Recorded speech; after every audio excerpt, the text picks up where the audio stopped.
It is Thursday, March 9th, 2023, and you have found the Living Youth Podcast. My name is Wallace Smith. Very happy to be here as usual, and I'm sitting across the table from my good friend, Mr. John Robinson. Mr. Robinson, how are you? Doing well. Having a good day so far. Good. Let's hope that continues. What is our topic today? All right.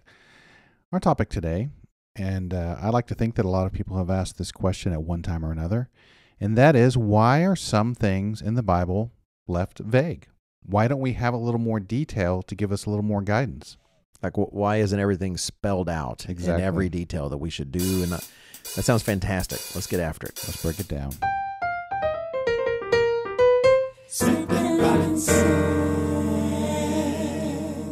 And welcome back. It is good to be here again. Very good, actually. You know, Mr. Robinson, your room's relatively comfortable today. I don't know. How are you feeling? Well, it's funny you mentioned that because Mr. Weston stopped by a couple of days ago. Yeah? He was actually looking for somebody else who was in my office. And he stood in the room for about what probably was only 2 or 3 seconds. And then he said, "This might be the most comfortable office I've seen." It was something along those lines. And it's a mix. You're not sure exactly how to take that, but at the same time, that was what I was going for. So I decided to take that positive. Well, good. I was hoping you were going to say that he said, "Well, this might be the coldest room I've ever been in," because for those who don't know, Mr. Robinson and I tend to struggle with temperature issues in our offices, and it can often be quite cold. We have some pretty serious first world problems around here, and we have windows in our offices, which is fantastic, and those who don't wish they did. Yet at the same time, we're for some reason as a barrier office, an external wall office. Mm-hmm. It does get cold near our desks, which are close to the window. Yeah, it does. And the crew here tries to maintain our temperature as best they can. A little computer system downstairs.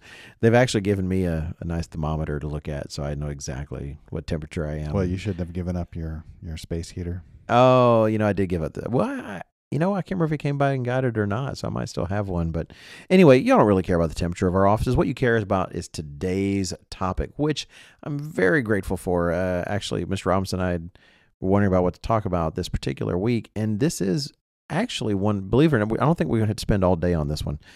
But that said, it is one of my favorite topics concerning why God does things a certain way, because I kind of have a personal, connection to this particular topic from when I was first attending the church. In fact, I think I've even mentioned the story on the podcast in other circumstances. The topic being, why is God sometimes vague?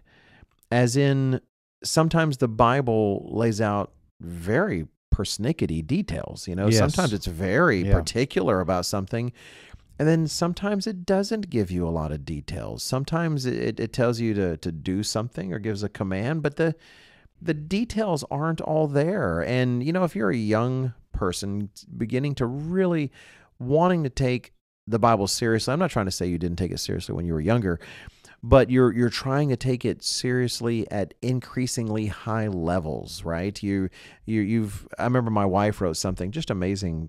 I didn't know her at the time. She was a teenager. I met her when she was 17, but she'd written it to herself before that. That she came to herself that she recognized, hey, this is either going to be my parents' God for the rest of my life, or it's going to be my God. And I want it to be my God. And I remember reading what she had written and realized many of you out there are feeling the same way. And so you want to take seriously yourself walking this way of life and really doing it. And then sometimes you look in the Bible about some details, and then you find those details aren't there. You have some particular question and realize God actually doesn't always provide in a spelled out fashion every little detail about some things. Have you found that in your experience, Mr. Robinson? Oh, absolutely. In fact, I would probably be the poster boy for the guy growing up in the church who, when he started taking it more seriously, was, I don't know if I would say frustrated exactly, but found myself on a number of what I would even say like abstract concepts like, faith, love, and hope, mercy, like those. We have definitions for them, but there's definitely some fuzziness around them and exactly what that means. And I want a spelled out, detailed list of how that works and how they interconnect. And it took me a long time to start to realize that, well, I think the first important thing to realize was God did that purposefully. Right. And hopefully we'll explain that better as the podcast goes on. And then once I understood that and let go of the need and the frustration perhaps with having everything clearly spelled out, then I turned my attention to, okay, so then why is it this way? And then I like to think that led to a much deeper understanding of concepts when I let go of that. Yeah, I had, of course, as we talk about often in the program, I didn't grow up in the church, but I did come in and begin attending when I was 18, not long before I turned 19, but still had very, very similar questions. And I was excited about part of what, I mean, I came from I would say, relatively mainstream Christian tradition, quote unquote Christian, before the church. And so definitely was interested in God and Jesus Christ and wanted to be a good person, felt I was a good person and knew a lot of things that you should and shouldn't do, that kind of general revelation that people have in different kinds of ways. I know you shouldn't murder, for instance. I hadn't murdered anyone up to that point. I guess I should clarify, and not after that point as well. However, I was excited about a God that gives you so much more, that he really gives you more details about how he wants to be worshiped. He even talks about food you should eat and shouldn't eat. He even, frankly, is concerned about your hair to a certain extent. You know, he wants guys with their hair nice and neat and trim, and not hanging long like a lady's. God even goes into a little bit of detail on different fabrics. He does. That's right. And things you can mix and not mix. That's right. And I was excited by that, by a God that actually does give you a little more to go on, right? But then as I began attending, and I'm exploring this whole new world, not trying to trigger any Aladdin bad memories for anyone, but I'm in this whole new world where all these details are given, and the Bible's really coming open to me in a way that it hadn't been up to that point in my life. But then I started having questions that I didn't see the answers to. And I'm not just talking about kind of deep, profound, philosophical, theological questions, which, we all have those too. But I mean kind of practical, day-to-day questions, and not necessarily ones that impacted my life at that moment, but definitely some things I did want to know, and including some that actually impacted my life. And the first one, and I think I've mentioned this one before. Well, let me get this out of the way first. I don't want to skip this point, and I almost did. The fact is, God did give us an authority in the church. We do have the ministry. We have ordained individuals that are authorized in the church to make some calls on some things where there is outstanding question in the Bible, where God didn't fill in the details.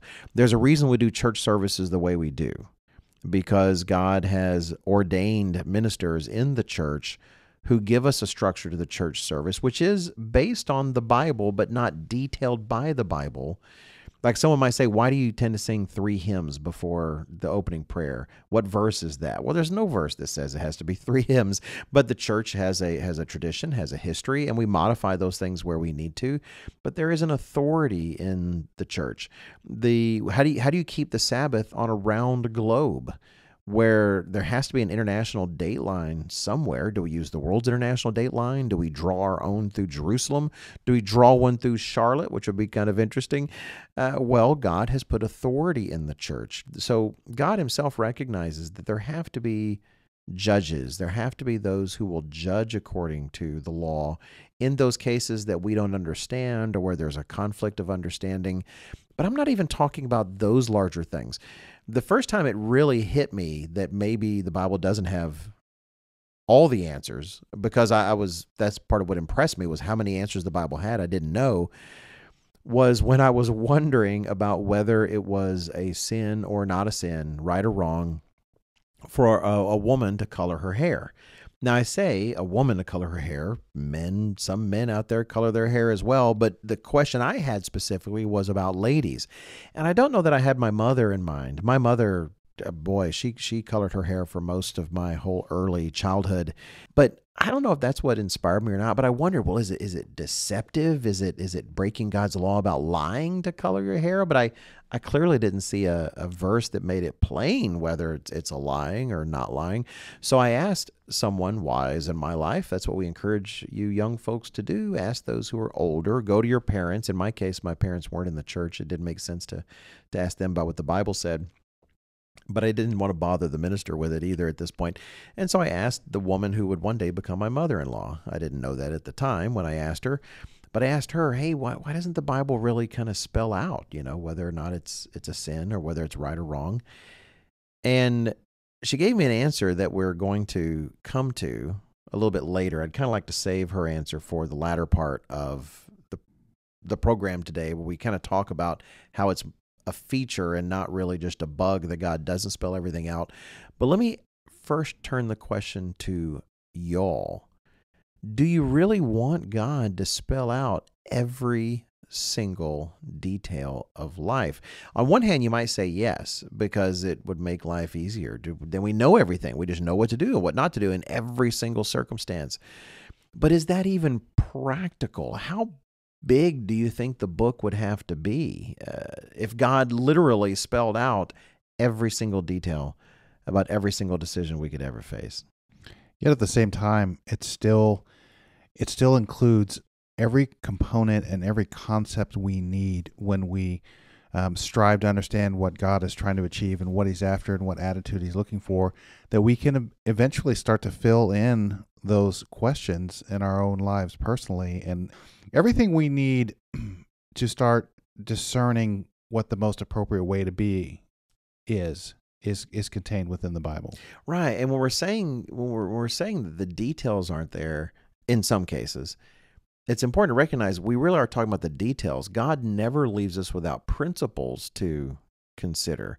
God does inform us about the things that we need. He doesn't leave us in a quandary without anything. No, he does give us principles, but in giving us principles, he doesn't always flesh out all the details of those things. And it would be, frankly, impossible to do that. It's before you go on, just to support kind of the contrast here, as we've talked about on the podcast the last couple of weeks, I had personally gone through Exodus and put together a Bible study on it. And then, of course, when I'm done, you feel a little bit like lost, because where do I go now? Well, where I went next? Numbers. Went through Numbers and starting into Deuteronomy. And I've changed the way I'm doing things in the morning a little bit, and I've actually been out walking in the morning, and I've had the New King James Version in audio on my Bible for a long time. I mean, on my iPhone, and just never listened to it. That sounds bad.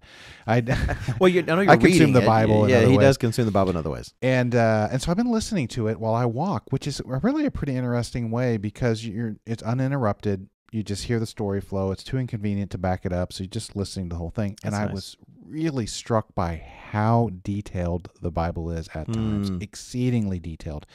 Very detailed in how to construct the tabernacle, all the implements for the tabernacle.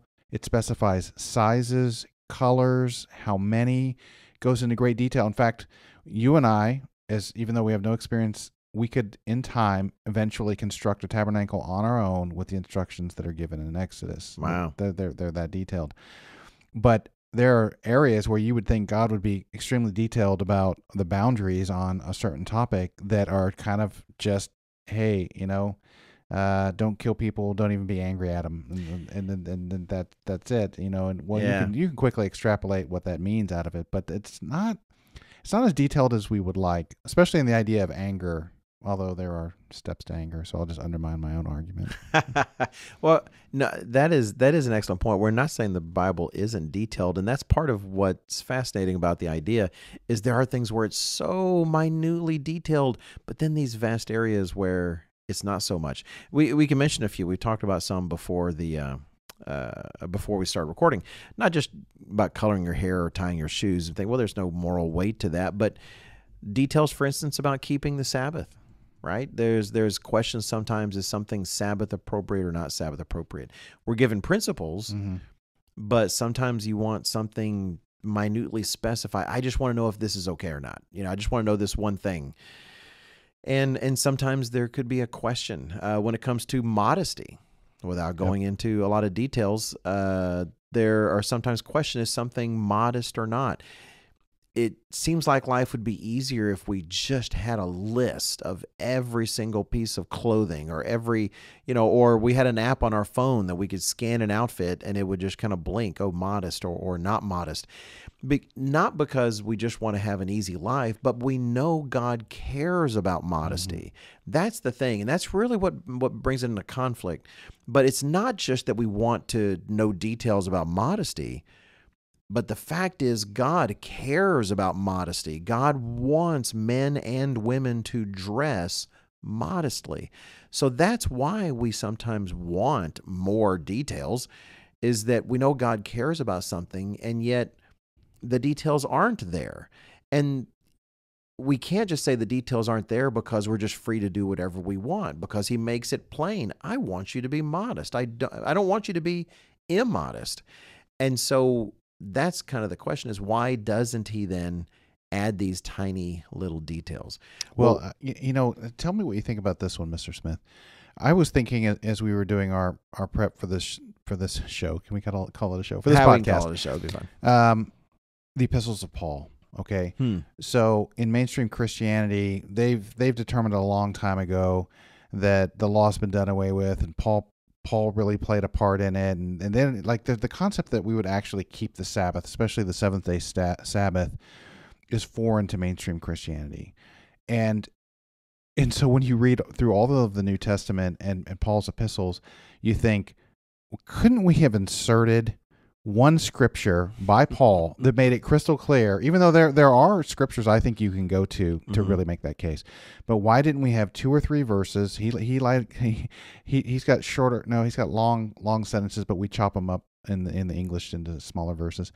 2 or 3 verses where it just was so explicit that we still keep the law and we still can't keep the Sabbath. Why couldn't that be in there? And then there would be no confusion about it.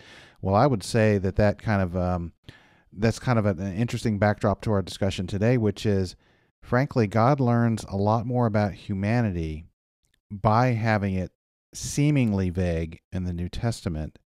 Because how did a lot of people take it? Well, they took that as the law's been done away with, and that burdensome law's been done away with, and I don't have to keep the commandments anymore because Christ kept the commandments, and all of a sudden you're off the hook and don't have any, you feel like there's no actual expectation of effort. And God takes note of that. And, what did we do with this idea of grace? Well, we took it as license for sin, and it could have been clarified in the New Testament, but it wasn't to the degree that it's obvious to everybody. And so you have a lot of people not following the law. And what God learns a lot about us, about our mindset. No, you're right. In fact, let's kind of cut to the chase.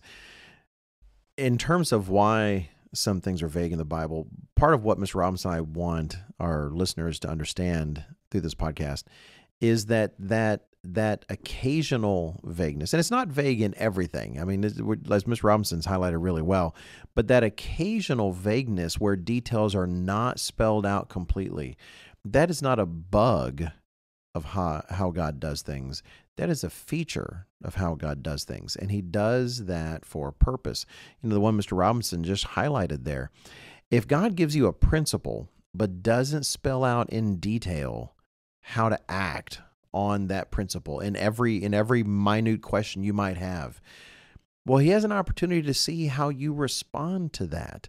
If it was just some kind of detailed formula where all you had to do was follow all the individual steps all the time in every minute detail, then what opportunity does he really have to learn from you or about you?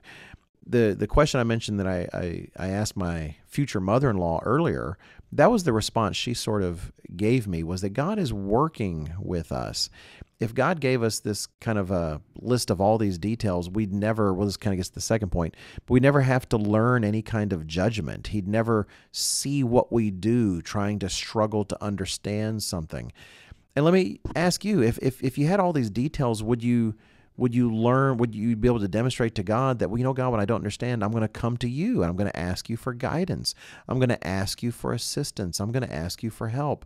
I'm going to dive into your word to see if there's any additional principles that perhaps I'm not thinking of. I'm going to seek counsel. I'm going to talk to my parents. I'm going to talk to those among my friends who are wise and will give me hard news if they have to. I'm going to go talk to my pastor.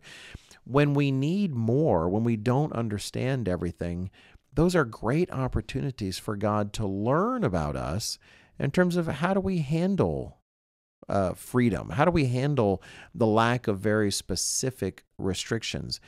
Are we actually seeking to think like He does in those moments? And related to that, those moments are opportunities to learn to think like He does.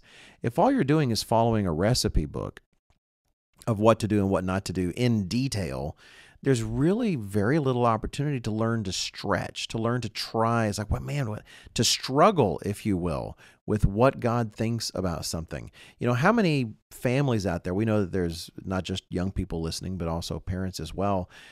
You know, I imagine as a parent, I've only have boys, so it's not nearly as much of an issue because thankfully, the world is not yet at least pressing boys to dress completely immodestly and just walk around, and I don't even want to say what. They do encourage them to dress pridefully in some cases, that's for sure, but that's a different kind of immodesty. But I know out there for parents that have daughters, they've had to face this from time to time. Why? Because the world makes money by encouraging girls to dress in an immodest fashion. And so you have those discussions in your family. Well, those discussions are opportunities, right? It'd be one thing if all you did is say, hey, look at the book of Hezekiah in the Bible. There's no book of Hezekiah for those confused. But look in the book of Hezekiah. Hezekiah 23 says, thou shalt not wear this particular item on this rack in Target or Walmart or, I don't know where you get, Old Navy, wherever you're going to buy clothes these days. If all of that was really detailed, you wouldn't have nearly the same opportunity to be able to guide your child as a parent and to teach them you have a body that God made and God wants it adorned in particular ways, and there's other ways that He doesn't, and let's talk about that. And then as a young person, you have the opportunity to learn those things. God didn't just create, in fact, part of the thing I kind of wanted to talk about, and it's just nerdy and I'll go real quick, but there's a mathematical collection of theorems that were an area of mathematics that was explored by Kurt Gödel, and how do you spell his name? Godel, but the O has an umlaut. You know those two dots, Mr. Robinson, called an umlaut. That's what. I don't know. We're into math, and so no. You know, when we talked in the show prep, I actually thought that was a pretty good example. Maybe you. What do you think about building it on top of the Pharisees and their endless? Yes, I can summarize it that way. So what Gödel discovered is that mathematically you never can have, it's kind of an oversimplification, but this is essentially it. You can't have enough rules. There will never be enough rules to cover every circumstance. And so consequently, you have to, you're always going to have to, in a sense, use judgment. I'm really kind of vaguing up that to a certain extent. You got to make a call here and there. Yeah, it's kind of like that. Again, there might be some mathematicians out there that just are kind of aching in their bones that somehow have covered it poorly. But I can justify the way I described that. Just sit down with me. Well, Mr. Robinson actually brought out, and we were discussing this earlier, that essentially that's kind of what the Pharisees tried to do. They tried to over-legislate every minute detail to the point that they had it down to how many grains of heads, little pieces of grain you could carry in your hand on the Sabbath. How many figs in your pocket? How many figs you could have in your pocket. Before it constitutes a burden, and therefore you're working on the Sabbath. Exactly. There's always going to be some novel circumstance. There's always going to be some strange and unusual thing that comes up where you have to ask yourself, is this something appropriate on the Sabbath or not? And that's what God wants you to learn and figure out. Okay, let's go to an example then. I have some notes on this. So Matthew 12, verses 1 and 2. Anybody that's had to do a little research on the Sabbath, I'm sure has read this one. And you have Christ and his disciples walking through a grain field, and it's on the Sabbath, and they're hungry. And the Pharisees saw it, and they said to him, "Look, your disciples are doing what is not lawful to do on the Sabbath." Now, I've got a couple different notes here from one from the Jewish New Testament commentary, which is actually it's not perfect, but to get somebody who comes from a Jewish background to comment on the New Testament was actually quite interesting. And here's what he says about that. He said the Pharisees not only took what the Torah, in other words, the Old Testament, 5 books of the Bible of was the Moses? Torah only the first 5? Yes. Okay. Yeah. So so in other words, not merely just the Bible, the first 5 books of the Bible as teaching, but wanted man to also consider the accumulated traditions handed down over the centuries by the sages and teachers to be God's word as well, referred to as the oral Torah, so that a system for living developed which touched on every aspect of life. Because the Pharisees had this concept that, I have some sympathy for the rise of the Pharisees, because at least they recognized that Israel had been blasted over the hundreds of years for not keeping God's commandments. So they're like, hey, we don't want to do that. So what can we do to prevent us? So their idea became to make this hedge around the law so that you couldn't even get close to breaking any of the commandments. And so to keep people far enough away, you had this whole system developed. Mr. O'Gwen had a comment on it as well I thought was excellent. He says, the rabbis had asked the question, what is work? You and I ought to know what work is, but they wanted to get technical about it, about what work is. So they finally defined 39 different categories of work that were prohibited on the Sabbath. And each of those 39 types was subdivided into other groups. So this one actually falls under one of their prohibitions on the Sabbath. Interesting. So, but the Pharisees I would give them the benefit of the doubt and say that overall they had good intentions and they were doing their best, but and this is why Christ includes this as an example. Just infinitely defining what was wrong was not a feasible long-term strategy. Right. It is not. And that's frankly what Gödel says, is that you can't legislate enough. You can't put everything in place, so there's always some sort of textual verse you can go to that completely and inexplicably you actually have to learn some judgment. And continue with the example that you picked there, Mr. Robinson, in Matthew 12. It's actually one of my favorites, because essentially that's what Jesus does. He tries to illustrate to them that in their over legislation, they've failed to learn to think like God does and to use the Sabbath in this particular case as an opportunity to ask themselves important questions. It says in verse 3 that so what they've just been condemned to do was they were plucking heads of grain, and the Pharisees have said, hey, that's not lawful to do. There's so many ways he could have responded, and yet he chose to respond in these ways. And it's important to think about why he chose this. So in verse 3, it says, he said to them, have you not read what David did when he was hungry, he and those who were with him, how he entered the house of God and ate the showbread, which was not lawful for him to eat, not for those who were with him, but only for the priests. Using that point first, man, so many people will get wrong lessons out of this.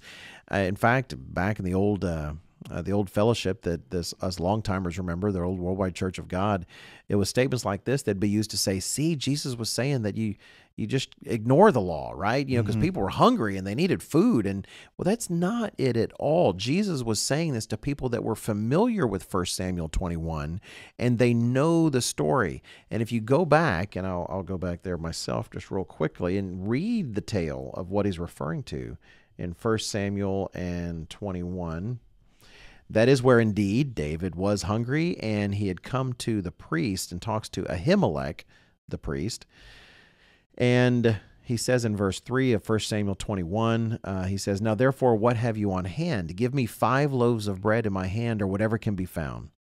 In verse 4, the priest answered David and said, well, there's no common bread, but there is holy bread. This is the showbread that only the priests are supposed to eat. He says, but there's holy bread, if the young men have at least kept themselves from women. In verse 5, David answers the priest and says, truly, women have been kept from us about 3 days since I came out. And the vessels of the young men are holy, and the bread is in effect common, even though it was consecrated in the vessel this day. And it says in verse 6, so the priest gave him holy bread, for there was no bread but the showbread. And so let me move back to Matthew 12.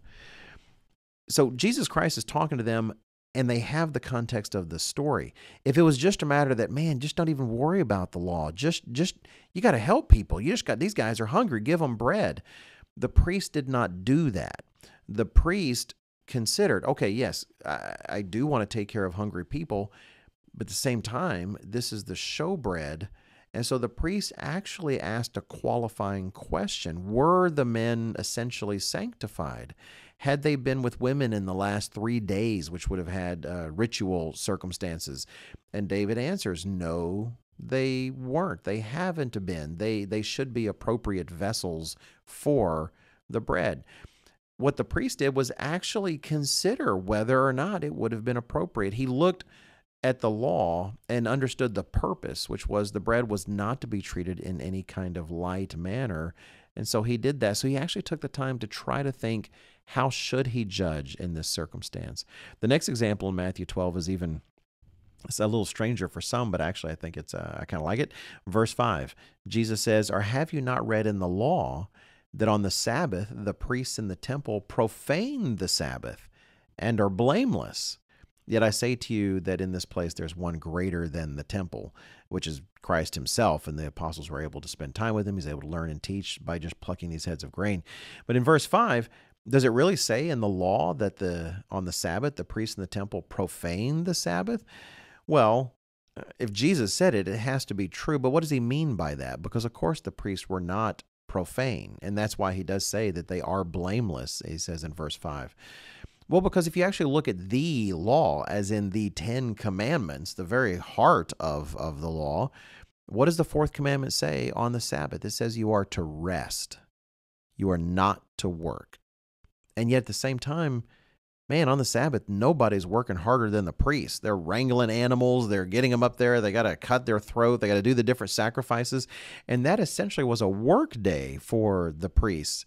And that's why Jesus Christ says at the same time, they're blameless. He says, don't just look and not think.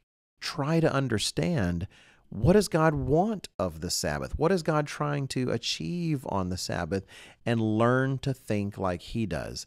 So they had, I agree with Mr. Robinson, probably in very good intention, trying not to go into captivity one more time, right? You know, trying to keep the law.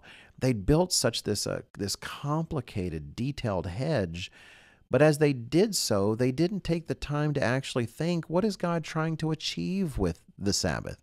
What is God trying to achieve in marriage? What is his mind on these things? And whenever there is a lack of details, it's an opportunity for us to dive in and try to learn to think God's own thoughts after him.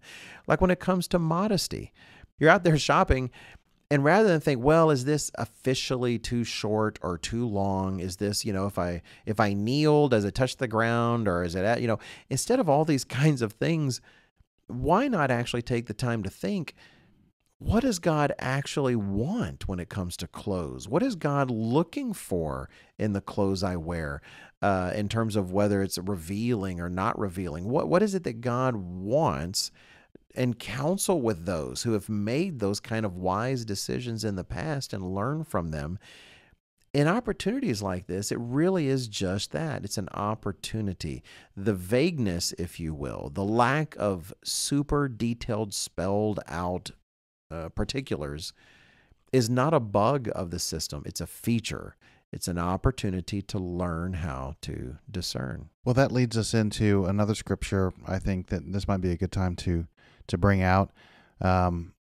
It's actually, this is taken from Mr. Weston's most recent article that people should be getting in their mailboxes anytime, if they haven't already. From his article, which I don't think I actually have the title in here of what his... Oh, I'll look it up real quickly. Okay. But you've got a quote from it? I'll look up a Bible scripture that he uses, because he's making a similar point to what we're talking about today. And actually, when we set out to make this podcast, it was not actually triggered by this article, but it was interesting to both of us that Mr. Weston had commented on this so much in his LCN article. Yeah. But it is Hebrews 5 and verse 14. But solid food belongs to those who are of full age, that is, those who by reason of use having their senses exercised to discern both good and evil. So that's one of the purposes here. One of the ways by not always spelling out everything clearly is we have to start making our own judgments. And then the longer we do this and the better we get at it, the more we're really exercise is a good word to use here, because it's like an ongoing continuous thing that we should in theory get better and better at and make us more spiritually fit. Yeah, Can I sure. say that? Yeah. And it always reminds me of the concepts that you find in Leviticus about clean and unclean foods. Even things like deleavening would be another example. But say the clean and unclean foods, you're given basic parameters on what is acceptable to eat and what isn't. And so, when you're younger, perhaps you work. I remember as a kid, learning that we don't eat ham and all these kind of different things, but what we do eat. And then when you get older, and of course, you're making those distinctions every day, whether you realize it or not. Right. Every time you go to the grocery store, you're consciously avoiding certain foods and selecting the ones that have been.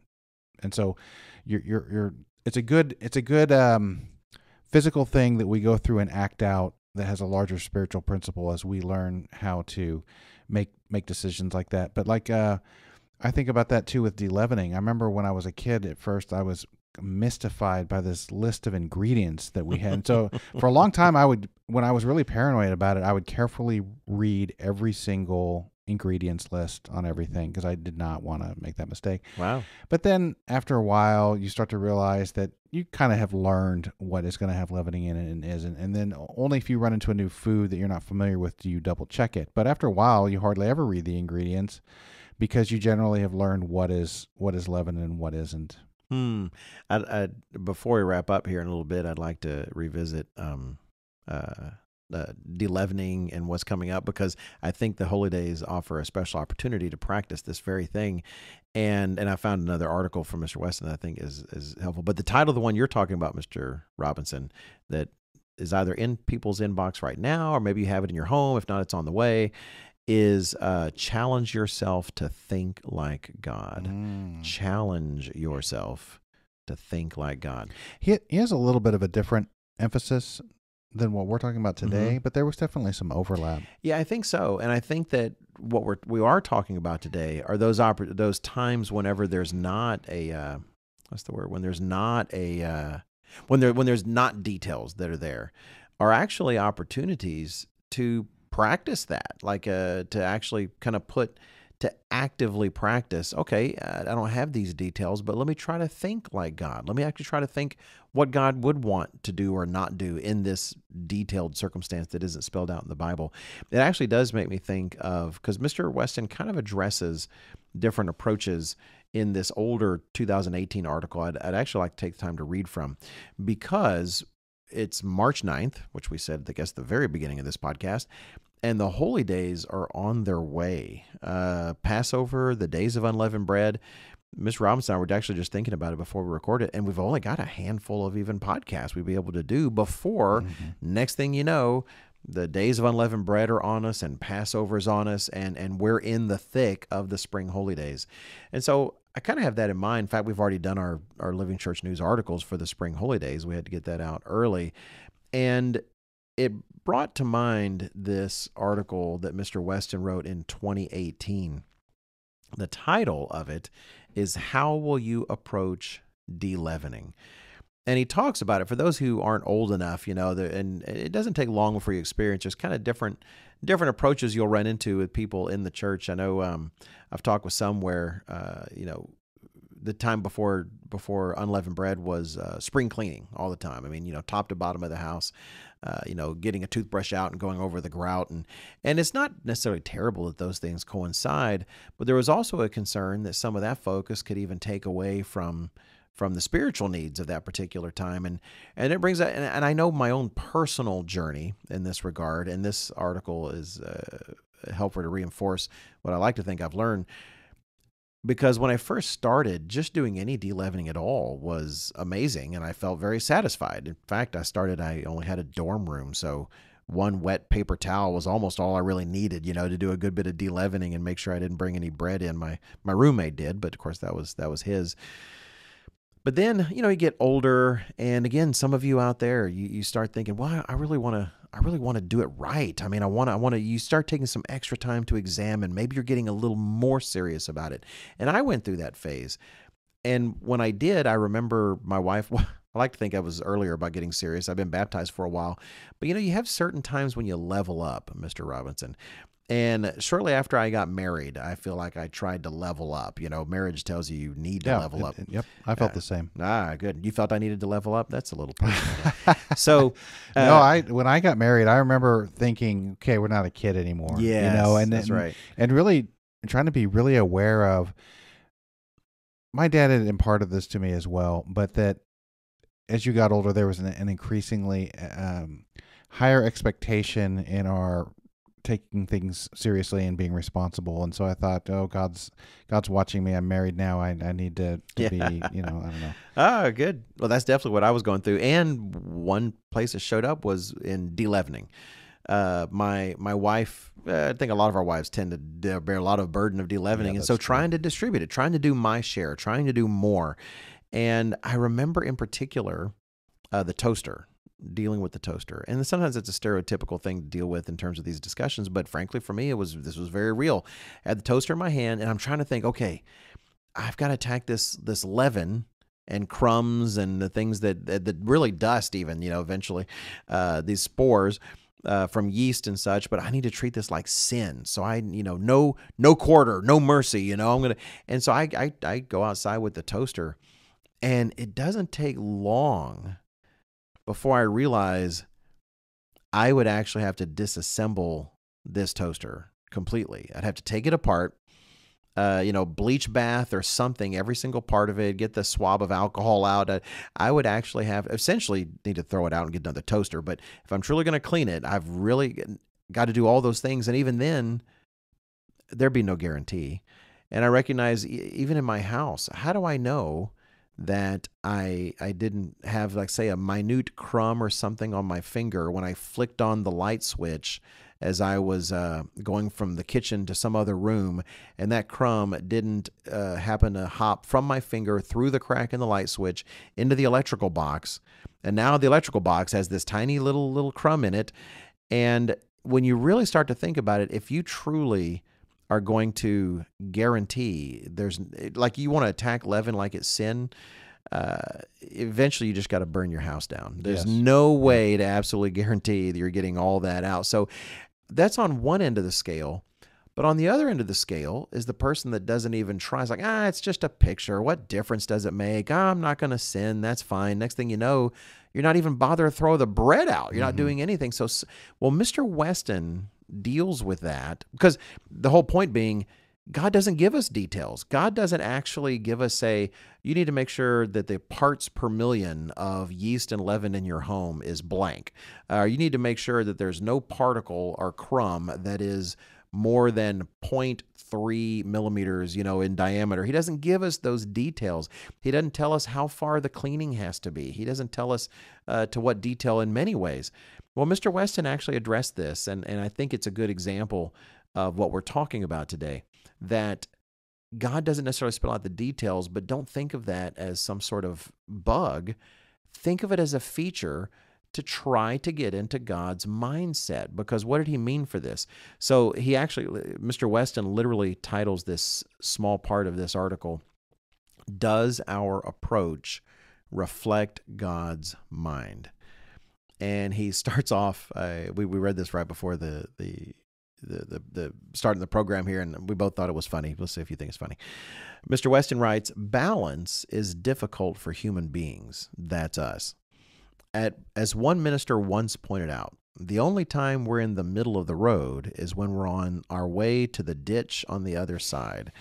The emphasis must be on spiritual de-leavening. And he talks about that emphasis here, that we should learn the lessons of de-leavening, but we need to make sure our main focus is on spiritual de-leavening.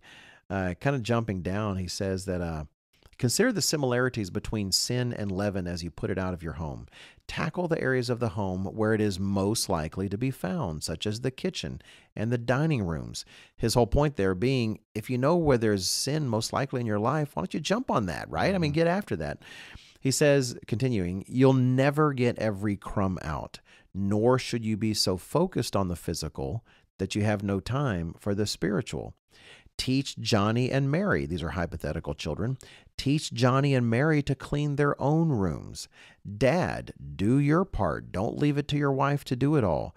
Avoid extremes, such as going through the cuffs and pockets of all your clothes. Could a crumb be in one? Possibly, but is that the approach God is truly asking of us? And he mentions here that there are different kinds of individuals that would read this article and would think different things. And he says, on one hand, there are those that he says, quote, who do little de-leavening and who will take this message to mean that they're doing too much. And he says, that's not what he's saying. He's not saying that you do so, that you already, don't even worry about the part you're doing. He says, no, don't do that. That's not his point. But he says, on the other hand, there's those who, if they were to see a mouse run across the kitchen floor out the patio door, they'd feel like they had to somehow cleanse the entire home. What he's looking for, he says, is at the end. He says, then finally there are those who demonstrate good balance. Now, I've heard some, actually Mr. Jonathan McNair point out that you got to be careful with the word balance.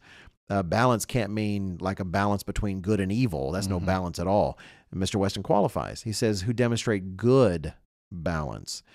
We're all trying to do it as Christ did it when he lived as a physical human being.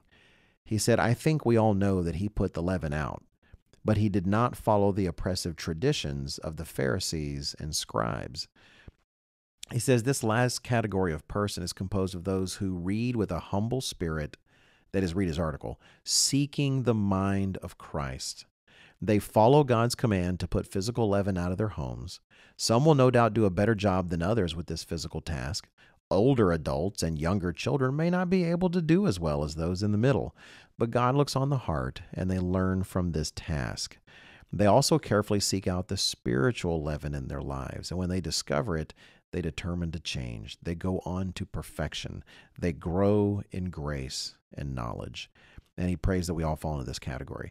And the reason I bring that up again is that I used to catch myself sometimes, Mr. Robinson, in my congregations where I'm so busy preaching on other things I want to preach about. The next thing I know, the holy days are on me, and I may not even get into a congregation or some, enough times before they're here.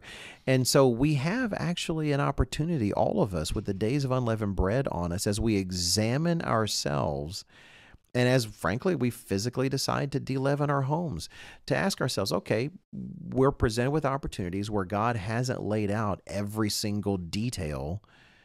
Well, then it's an opportunity to learn some judgments, an opportunity to practice some judgment, maybe ask the advice of others and learn to think like he does. Yes. As listening to you there and trying to think of, even in my own mind, how I would, again, take these ideas and convey them more succinctly. And what it made me think of was that understanding why a spiritual concept exists is more important than understanding the list of things you do to avoid transgressing it. Knowing why God has something in place will then guide you. Oh, well, I know why God is doing this. It makes perfect sense. And then from there, it acts as a guide to you as the way to approach things.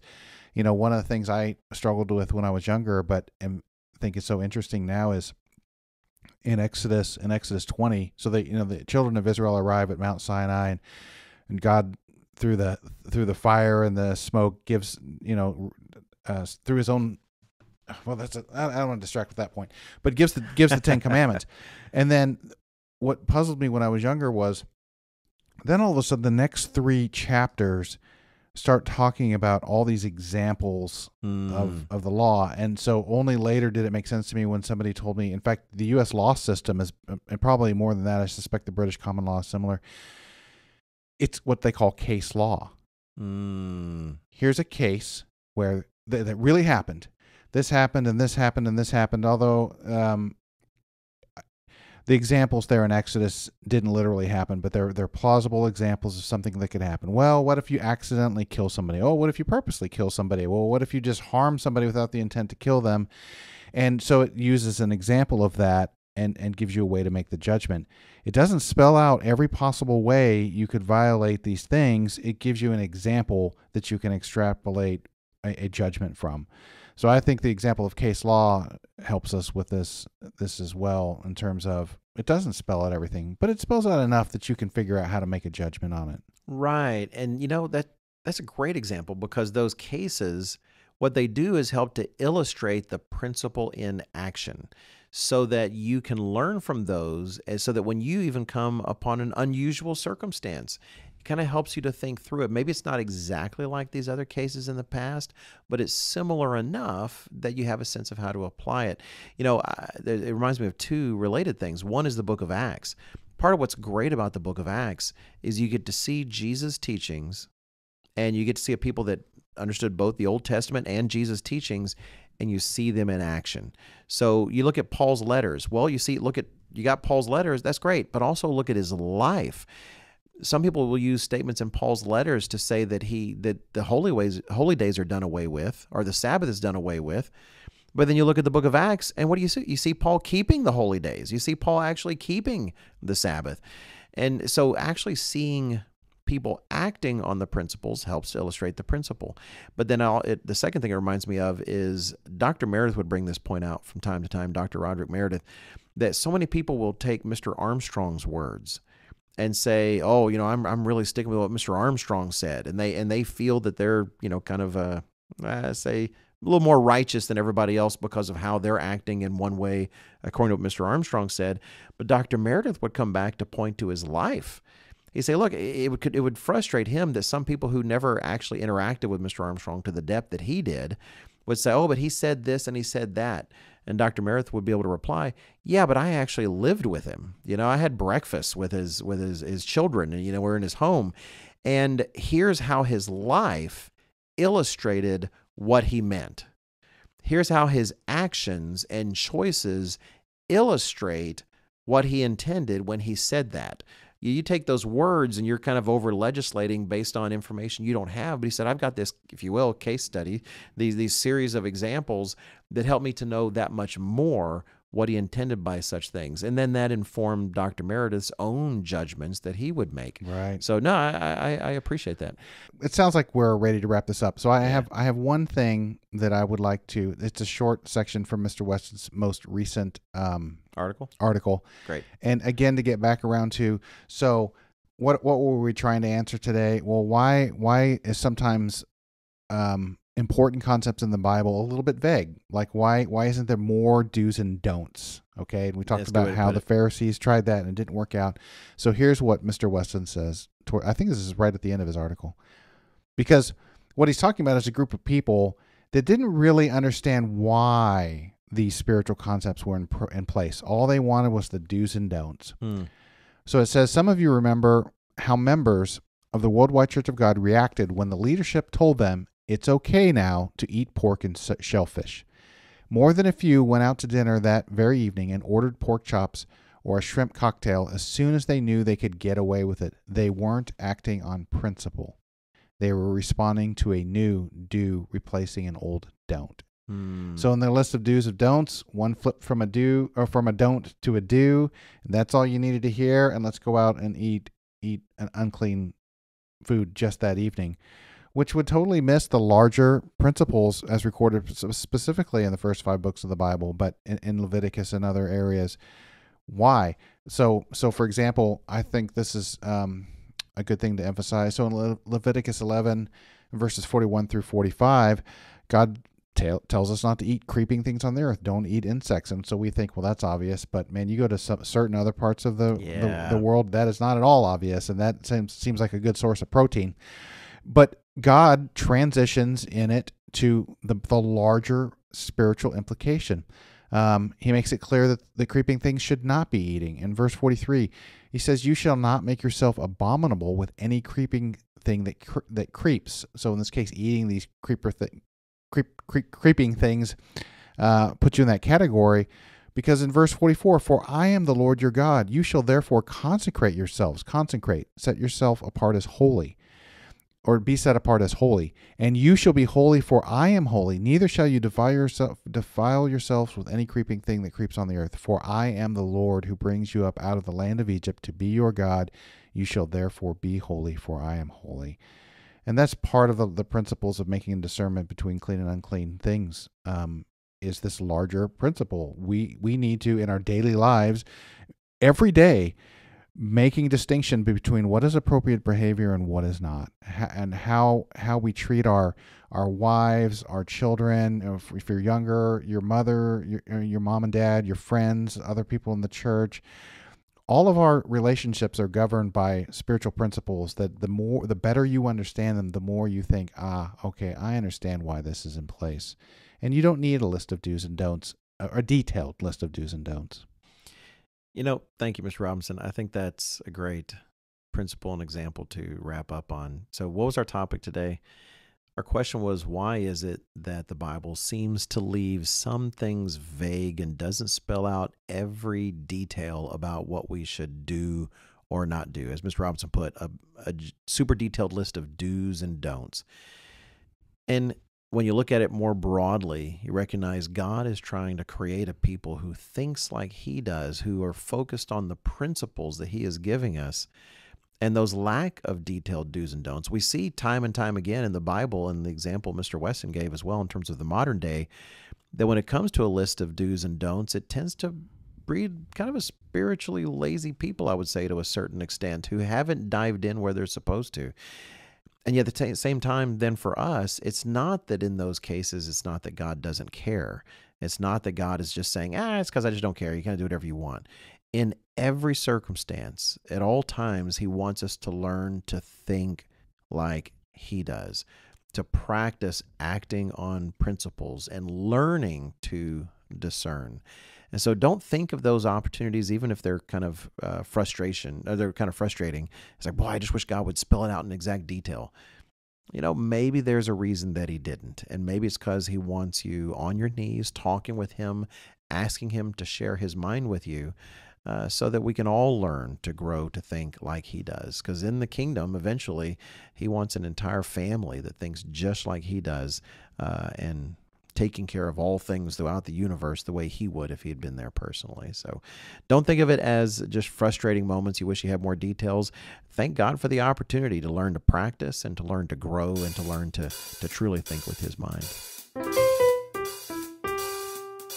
Smith and Robinson.